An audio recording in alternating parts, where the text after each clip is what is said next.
I agree with what she just said. And then also the thing is with communities, right? For any community development to occur, there is a need for community participation, right? And so it's not about one part taking decision for the other, but it's also it's about opening the room for negotiation and conversation so that middle ground can happen, so that we can reach the middle ground.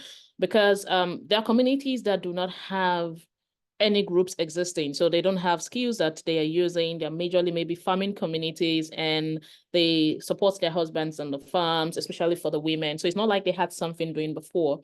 So in those communities, it's easier to go from resource mapping to the research aspect, and then community engagement and conversation, so that they can choose which they want to work with.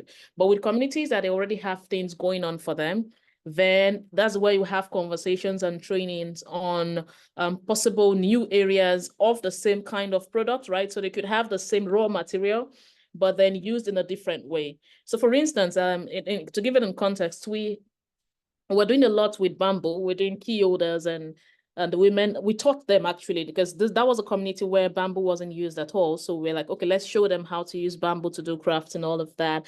And we started the training. We started making keychains and jewelries and all of that. And at some point, we realized that the market went down. And then after doing the research, we then realized that it's not a must-have for most people. So they don't have to get it. And if we don't have access to people who are doing programs, or if the women don't have access to people who are doing parties and all of that, then we might not even produce any of these keychains in large scale. And so we had to go back to the drawing board and say, what else can we do with this same product that would solve a problem? And that is practically needed every day. And that's where we came up with the idea of the toothpicks.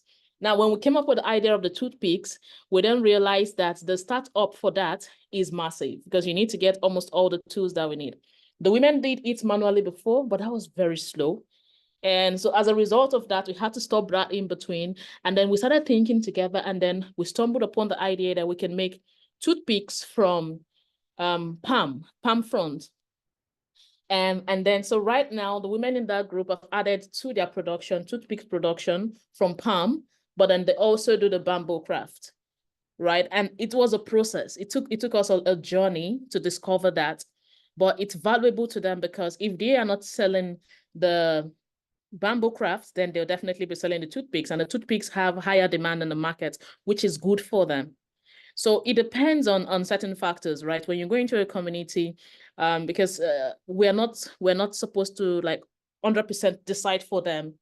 We can throw out an idea. If they take it on, then we move. But if they feel no, like I prefer to work on these, and the question is, what else can you add on to what you're already doing that becomes that makes your product or whatever it is that you're doing valuable to the market? So that's the way it works for us.